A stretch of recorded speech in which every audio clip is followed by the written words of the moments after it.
మనకి ఏపీ డిఎస్సికి సంబంధించిన సిలబస్ని అయితే ఈరోజు అయితే చూద్దాము. సోషల్ స్టడీస్ సిలబస్ చాలామంది తెలుగులో కావాలని అడిగారు. అందు గురించి అయితే నేను ఈ వీడియోని తెలుగులో చేయడం జరుగుతుంది. సిలబస్ మొత్తాన్ని ఇప్పటి వరకు నేను సిలబస్ని అయితే డౌన్లోడ్ చేసి మీకు ఇచ్చాను. తెలుగులో పీడిఎఫ్ పెట్టాను. పార్ట్ 1, 2, 3, 4గా. ఇప్పుడు ఇంటర్మీడియట్ ఎకనామిక్స్ గురించి అయితే ఈ వీడియోలో చేయబోతున్నాను. ఈ వీడియోలో ఫస్ట్ టైం చూసేవారు లైక్ చేయండి, సబ్స్క్రైబ్ చేసుకోండి, బెల్ ఐకాన్ క్లిక్ చేస్తే నేను పెట్టే ప్రతి వీడియో మీకు ఇన్ఫర్మేషన్గా అయితే వస్తుంది. ఈ డిఎస్సికి సంబంధించిన ప్రతి డౌట్స్ని నేను ఈ వీడియోలో అయితే నేను వాళ్ళకి ఆన్సర్స్ అయితే చేస్తాను. మీకు ఏమైనా డౌట్స్ ఉంటే కామెంట్ సెక్షన్లో అయితే కామెంట్ చేయండి. ఫస్ట్ ఈ డిఎస్సి పేపర్ ఎలా ఉంటుంది, ఎన్ని మార్క్స్ ఉంటుంది అనే దాని గురించి అయితే చూద్దాము. చాలా మందికి అయితే తెలిసే ఉంటుంది, కానీ నేను మళ్ళీ ఒకసారి అయితే ఎక్స్ప్లెయిన్ చేస్తాను. కొంతమంది తెలియని వాళ్ళు అయితే ఉంటారు కదా, వాళ్ళ కొరకు చెప్తున్నాను. మీరు కావాలంటే కొంచెం స్కిప్ చేసి అయితే చూడండి. ఇప్పుడు పార్ట్ 1 నేను సోషల్కి సంబంధించిన సిలబస్ అయితే 6th నుంచి 10th వరకు అయితే పెట్టాను. పార్ట్ 2గా ఇంటర్మీడియట్ సిలబస్ జాగ్రఫీ, పార్ట్ 3గా హిస్టరీ, పార్ట్ 4గా సివిక్స్, పార్ట్ 5గా ఇప్పుడు ఎకనామిక్స్ అయితే చేయబోతున్నాను. మీకు రీసెంట్గా జరిగిన టెట్ సిలబస్ కానీ, టెట్ యొక్క క్వశ్చన్ పేపర్స్, రీసెంట్గా జరిగిన పేపర్స్ కానీ కావాలంటే మీరు కామెంట్ అయితే చేయండి. కామెంట్ సెక్షన్లో కామెంట్ చేస్తే వాటిని కూడా పోస్ట్ చేస్తాను నేను. మీకు ఎలాంటి వీడియోస్ కావాలో కూడా మీరు కామెంట్ అయితే చేయండి. కామెంట్ చేస్తే నేను దానికి తగ్గ వీడియోస్ అయితే పెడతాను. ఇప్పుడైతే మనం టాపిక్లోకి అయితే వెళ్దాము. జీకే కరెంట్ అఫైర్స్ మనకి 10 మార్క్స్కి అయితే వస్తుంది. అంటే మనకి డిఎస్సి మొత్తము హాఫ్ మార్క్, ఒక బిట్కి హాఫ్ మార్క్ అయితే ఉంటుంది. 160 బిట్స్ అయితే ఉంటాయి దీంట్లో ఓవరాల్గా. ఇప్పుడు మనకి కరెంట్ అఫైర్స్ జీకే 10 మార్క్స్కి అయితే ఇస్తున్నారు. 10 మార్క్స్ అంటే 20 బిట్స్ అయితే ఉంటాయి.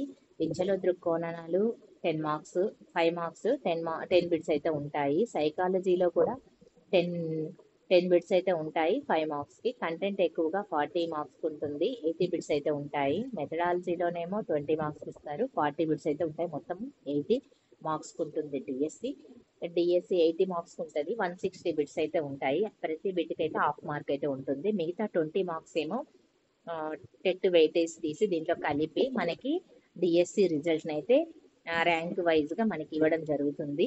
ఆ డిఎస్సి రిజల్ట్లో మనకి ఎక్కువగా 85 అబోవ్ మార్క్స్ ఉన్న వాళ్ళకైతే ఖచ్చితంగా డిఎస్సి అయితే వస్తుంది. మీ లోకల్లో 85 అబోవ్ ఉన్న వాళ్ళు జాబ్ వస్తుందని మనము కన్ఫర్మ్ అయితే చేసుకోవచ్చు ఎగ్జామ్ పేపర్ రాసిన తర్వాత. ఇప్పుడు జనరల్ నాలెడ్జ్, కరెంట్ అఫైర్స్ ఏ విధంగా చదవాలి, సైకాలజీ ఏ విధంగా చదవాలి అనేది కూడా నేను పార్ట్ 1లో అయితే చెప్పాను. ఇప్పుడైతే వీడియో లెంత్ ఎక్కువ అవుతుందని నేను ఇప్పుడు చెప్పడం లేదు. ఇప్పుడైతే ఎకనామిక్స్కి సంబంధించిన సిలబస్ దగ్గరికి అయితే మనం వెళ్ళిపోదాము.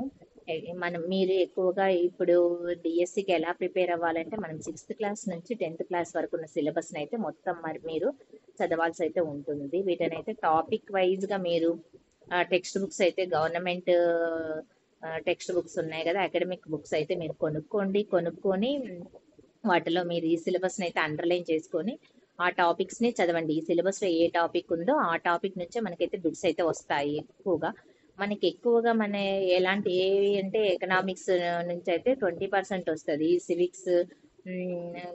సివిక్స్, జాగ్రఫీ, హిస్టరీ నుంచి ఎక్కువ బిట్స్ అయితే వస్తాయి. ఎకనామిక్స్ సంబంధించి ఎక్కువగా మనకి వచ్చే బిట్స్ ఏంటంటే ఇంటర్మీడియట్ నుంచి అయితే వస్తాయి. 7th క్లాస్ నుంచి మనకి ఇది ఎక్కువగా ఉంది ఎకనామిక్స్. కాబట్టి మనకి ఎకనామిక్స్లో మనం అంతా ఫోకస్ చేయాల్సింది ఇంటర్మీడియట్ సిలబస్ని ఫోకస్ చేస్తేనే మీరు ఎక్కువగా మీరు విజయాన్ని అయితే సాధించగలుగుతారు. ఇప్పుడైతే చూద్దాము ఎకనామిక్స్ సిలబస్. ఎకనామిక్స్ అయితే అందరికీ అర్థం కాదు, కానీ వీటిలలో ఎక్కువగా మీరు ఎలా చదవాలంటే ఎకనామిక్స్ని ఎక్కువ నిర్వచనాలు అయితే ఇస్తుంటాడు. ఈ నిర్వచనాలను అయితే మీరు బాగా చూసుకోండి. అర్థశాస్త్రం అంటే ఏంటి, అర్థశాస్త్రం యొక్క నిర్వచనాలు ఇచ్చారు కొంతమంది. యాడమ్ స్మిత్ నిర్వచనం ఏంటి, మార్షల్ ఏ నిర్వచనం ఇచ్చాడు, రాబిన్సన్ ఏం నిర్వచనం ఇచ్చి ఇది ఎవరు ఇచ్చారు అనే దాన్ని అడుగుతుంటాడు. పాల్ శామ్యుల్సన్స్ ఈయనేమి ఇచ్చాడు అనేది. ఇట్లాగా మీరు వీళ్ళ నిర్వచనాలు అయితే ఖచ్చితంగా చూసుకోండి. ఒక బిట్ అయితే దీంట్లో నుంచి మీకైతే వస్తుంది. నెక్స్ట్ డిమాండ్ యొక్క సిద్ధాంతాలు. డిమాండ్ నుంచి కూడా, డిమాండ్ అంటే అర్థం ఏంటి, సిద్ధాంతం, దీని గురించి కూడా డిమాండ్ అంటే ఏంటనే దాని గురించి కూడా అయితే అడుగుతాడు. దాని అర్థం అడుగుతాడు. దాని అర్థము డిమాండ్. డిమాండ్ యొక్క రేఖలు, ఆమ్, వక్ర రేఖ, దిగువ వాళ్ళకు ఉన్న కారణాలు ఏంటి, ఎగువ వాళ్ళకు ఉన్న కారణాలు ఏంటి, డిమాండ్ రకాలు. మనకు డిమాండ్ రకాల నుంచి కూడా ఒక బిట్ అయితే వస్తుంది. డిమాండ్ స్థితిస్థాపకత, ధరల్ని ఏ విధంగా కొలుస్తారు, ధరలని ఏ పద్ధతిలో కొలుస్తారు, మనకు ఉన్న ధరల్ని ఏ విధంగా కొలుస్తారు అనే దాని గురించి కూడా మీరు చూసుకోండి. ఉత్పత్తి సిద్ధాంతం, ఉత్పత్తి సిద్ధాంతాన్ని గురించి కూడా దాని అర్థం ఏంటి, దాని ఫంక్షన్, ఉత్పత్తి కారకాలు, స్వల్పకాలిక మరియు దీర్ఘకాలిక ఉత్పత్తులు ఏ విధంగా జరుగుతాయి, మరియు దీర్ఘకాలికం. మనకి సప్లై, సప్లై నుంచి కూడా మనకి బిట్స్ అయితే వస్తాయి. సప్లై, సరఫరా, ఇక్కడ బాహ్య సరఫరా, సరఫరా యొక్క ఫంక్షన్స్ అంటే సప్లై నుంచి మనకు డిమాండ్ ఉంటే సప్లై ఉండదు, సప్లై ఉంటే డిమాండ్ ఉండదు. సప్లై సూత్రం కూడా అడుగుతాడు. ఇక్కడ సిద్ధాంతాల గురించి అయితే మీరు చూసుకోండి. రాబడి, మనకి ఉపాంత వ్యయం అంటే ఏంటి, సగటు వ్యయం అంటే, వెష్టి ఆదాయం అంటే ఏంటి, ఇలా వీటిని గురించి కూడా ఎక్కువగా బిట్స్ అయితే అడుగుతాడు. వాటి ఫార్ములాలు అడుగుతుంటాడు. అంటే ఫార్ములాలు కూడా మీరు చూసుకోవాల్సిన. విలువల సిద్ధాంతం చూడండి, విలువల సిద్ధాంతాలు కూడా మనకి చాలా ఇంపార్టెంట్ అయిన టాపిక్ ఇది, విలువల సిద్ధాంతం. ధర నిర్ణయం, ధర నిర్ణయము, ధర వివక్షత, గుత్తాధిపత్యం, దీని గురించి అయితే చూసుకోండి మీరు ఖచ్చితంగా.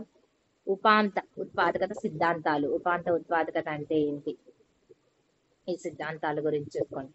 ఇప్పుడు ఎక్కువగా ఆధునిక సిద్ధాంతం అద్దెకు సంబంధించినవి, మనకి వేతనాలకు సంబంధించినవి కూడా, ఏ వేతనాలు ఇవి అనేది కూడా అడుగుతున్నాడు. వేతనం యొక్క రకాలు అడుగుతున్నాడు. వేతనం యొక్క రకాలు మీరు టెట్ పేపర్లో ఇంతకుముందు పాతవి డిఎస్సి పేపర్ని ఒకసారి రెఫర్ చేయండి. రెఫర్ చేస్తే మీకు ఏ టాపిక్ నుంచి ఎక్కువ బిట్స్ వస్తున్నాయనే దాని గురించి కూడా మీరు చూసుకుంటే ఈజీగా డిఎస్సిలో మీరు ఆ టాపిక్ వైజ్గా మీరు చదవగలుగుతారు. ఇప్పుడు జాతీయ ఆదాయం అంటే ఏంటి, జాతీయ ఆదాయాన్ని ఏ విధంగా లెక్కిస్తారు, జాతీయ ఆదాయం యొక్క నిర్వచనం అడుగుతాడు. జాతీయ ఆదాయాన్ని ఏ విధంగా లెక్కిస్తారు, జాతీయ ఆదాయం యొక్క సూత్రం ఏంటి, తలసరి ఆదాయం అంటే ఏంటి, తలసరి ఆదాయాన్ని ఏ విధంగా లెక్కిస్తారు, దాని ఫార్ములాస్ చూసుకోండి.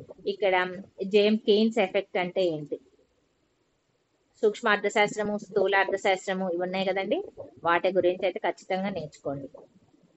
నెక్స్ట్ బ్యాంకింగ్, డబ్బు, బ్యాంకింగ్ సంబంధించిన ద్రవ్యోల్బణము, డబ్బు నిర్వచనము. ఈ ద్రవ్యోల్బణాన్ని గురించి కూడా మీకైతే బిట్ అయితే వస్తుంది. ఈ బ్యాంకులు, వాణిజ్య బ్యాంకులు అంటే ఏంటి, బ్యాంకుల యొక్క రకాలు, వాటి యొక్క విధులు, రిజర్వ్ బ్యాంక్ ఎప్పుడు స్థాపించారు, రిజర్వ్ బ్యాంకులు మనకి ఏమేమి ఉన్నాయి, సెంట్రల్ బ్యాంక్, ఐడిబిఐ, ఐఎంఎఫ్, వీటి అబ్రివేషన్స్ అడుగుతాడు. అబ్రివేషన్ ని వివరించమని అడుగుతుంటాడు. వీటిని ఇవైతే చూసుకోండి. మనకి వాణిజ్య బ్యాంకులని ఎప్పుడు జాతీయం చేశారు, ఏ పంచవర్ష ప్రణాళికలో మనకి జాతీయం చేశారు, ఏ సంవత్సరంలో జాతీయం చేశారు, ఈ బ్యాంకుల యొక్క విధులు, మనకు రిజర్వ్ బ్యాంక్ ఏ విధంగా మనకి ఈ బ్యాంకులకి డబ్బులని ఇస్తుంది, రిజర్వ్ బ్యాంక్ నోట్స్ ని మనకి కరెన్సీని ఏ విధంగా ముద్రిస్తుంది, రిజర్వ్ కరెన్సీ ముద్రించే ప్రదేశాలు ఎక్కడ, కరెన్సీకి తయారు చేసే నోట్స్ ఉంటాయి కదండి, అది ఏ పేపర్ ని యూజ్ చేస్తారు, దాని మీద ఎవరి సంతకం ఉంటుంది, మన ₹1 నోట్ ₹1 నోట్ మీద ఎవరి సంతకం ఉంటుంది, ఆర్థిక మంత్రి సంతకం ఉంటుంది ₹1 నోట్ మీద. మిగతా వాటన్నిటి మీద రిజర్వ్ బ్యాంక్, ఆర్బీఐ గవర్నర్ది ఆర్బీఐ గవర్నర్ది ఉంటది సైన్, అది చూసుకోండి మీరు. కరెన్సీ నోట్ల మీద కూడా ఖచ్చితంగా బిట్ అయితే వస్తాయి. నెక్స్ట్ ఎకనామిక్స్ సంబంధించిన రేఖలు, రేఖా చిత్రాలు, అర్థశాస్త్రం, ఆర్థిక శాస్త్రం ఇక్కడ ఇచ్చాడు, గణాంకాల గురించి కూడా ఇచ్చాడు. నెక్స్ట్ ప్రపంచ దేశ అభివృద్ధి వర్గీకరణ, ఆర్థిక వృద్ధి అంటే ఏంటి, ఆర్థికాభివృద్ధి అంటే ఏంటి అనేది కూడా మీకు ఖచ్చితంగా ఈ బిట్ అయితే వస్తుంది. ఆర్థిక వృద్ధి, ఆర్థిక అభివృద్ధికి గల నిర్వచనాలు, వాటి యొక్క లక్షణాలు, ఆర్థిక అభివృద్ధి అంటే ఏంటి, ఆర్థిక వృద్ధి అంటే ఏంటి, అభివృద్ధి చెందిన దేశాలు అంటే ఏమిటి, అభివృద్ధి చెందని దేశాలు అంటే ఏంటి అనే దాని గురించి కూడా అడుగుతాడు. నెక్స్ట్ మీరు మానవ అభివృద్ధి సూచి, యునెస్కో వాళ్ళు మానవ అభివృద్ధి సూచి గురించి అయితే అడుగుతాడు. వీటిని ఖచ్చితంగా మీరు చూసుకోండి. దీన్ని HDI అని అంటే ఏమిటి అని అడుగుతాడు. మానవ అభివృద్ధి సూచిని ఏ విధంగా లెక్కిస్తారు అని అడుగుతాడు. మన UN ఎప్పుడు దీన్ని స్థాపించింది, మన ఇండియా దీన్ని ఎప్పుడు స్థాపించింది, దీనిలో ప్రవేశించింది, దీంట్లో ఎన్ని దేశాలు ఉన్నాయి, మొదటి స్థానంలో ఏముంది, చివరి స్థానంలో ఏది ఉంది అనే దాని గురించి ప్రతి ఇయర్ దీని గురించి మనకి మానవాభివృద్ధి సూచీలో మనకి దేశాల పాయింట్స్ అయితే ఇస్తుంటారు. అవి కూడా చూసుకోండి. స్థూల దేశీయోత్పత్తి, స్థూల జాతీయోత్పత్తి గురించి కూడా అడుగుతాడు. స్థూల జాతీయోత్పత్తిలో ఏ రంగాలు దీంట్లో చేరుతాయి, ఎగుమతులు, దిగుమతులు, మూలధన వ్యయము, ఇలా అవి ఉంటాయి కదండి, అవన్నీ చూసుకోండి. స్థూల దేశీయోత్పత్తి, నికర దేశీయోత్పత్తి, నికర జాతీయోత్పత్తి అంటే ఏంటి, స్థూల దేశీయోత్పత్తి అంటే ఏంటి, నికర దేశీయోత్పత్తి అంటే ఏంటి, జాతీయ ఆదాయంలో ఏవేంటి కలుపుతారు, సంఘటిత రంగాలు, అసంఘటిత రంగాల గురించి కూడా బిట్ అయితే మీకు వస్తుంది. తలసరి ఆదాయాన్ని దేంతో లెక్కిస్తారు, తలసరి ఆదాయం ప్రస్తుతం ఆంధ్రప్రదేశ్లో ఏ విధంగా ఉంది, భారతదేశంలో ఏ విధంగా ఉంది అనే దాని గురించి అడుగుతుంటాడు. మనకి ఇక్కడ పేదరికాన్ని ఇండియాలో ఏ విధంగా లెక్కిస్తారు, పేదరికం అంటే ఏమిటి, పేదరిక రేఖ దిగువన ఉన్నవారేంటి, ఎగున ఉన్నవారేంటి, గ్రామీణ ప్రాంతాల్లో పేదరికాన్ని ఏ విధంగా లెక్కిస్తారు, పట్టణ ప్రాంతాల్లో పేదరికాన్ని ఏ విధంగా లెక్కిస్తారు అనే దాని గురించి మీరు చూసుకోండి. ప్లస్ మన పేదరిక శాతాన్ని కూడా అడుగుతుంటాడు. నిరుద్యోగం అంటే ఏంటి, నిరుద్యోగం మన భారతదేశంలో ఏ విధంగా ఉంది, జనాభాలో ఇప్పుడు నిరుద్యోగిత శాతం ఎంత ఉంది, ప్రచ్ఛన్న నిరుద్యోగిత అంటే ఏంటి, ద్రవ్యోల్బణం అంటే ఏంటి, ప్రచ్ఛన్న నిరుద్యోగిత అంటే ఏంటి, మీకు మన వ్యవసాయ రంగంలో గవర్నమెంట్ కరువుకి సంబంధించినవి ఒక కార్యక్రమం అయితే ప్రారంభించడం జరిగింది. ఎన్ని పని దినాలు పెట్టింది, ఆ పని దినాలు ఏంటి అనే దాని గురించి కూడా అడుగుతాడు. మనకి గ్రామీణ ప్రాంతాలలో రుణగ్రస్తత, రుణాలు ఇవ్వడం, గ్రామీణ బ్యాంకులు మనకి వీళ్ళకి ఇస్తారు కదా, రైతులకి రుణాలు ఏ విధంగా ఇస్తుంది అనే దాని గురించి అడుగుతుంటాడు. ఇక్కడ పారిశ్రామిక విధాన తీర్మానము 1948, 1958, పారిశ్రామిక విధానం నుంచి కూడా మీరు ఖచ్చితంగా చూసుకోండి. 1991 జాతీయ తయారీ విధానం అంట, నేషనల్ మ్యానుఫ్యాక్చరింగ్ ఇన్వెస్ట్మెంట్ అని ఇచ్చాడు. ఇక్కడ సెజ్ గురించి ప్రత్యేక ఆర్థిక మండలాలు, సెజ్ గురించి కూడా మీరు ఖచ్చితంగా అయితే చూసుకోండి.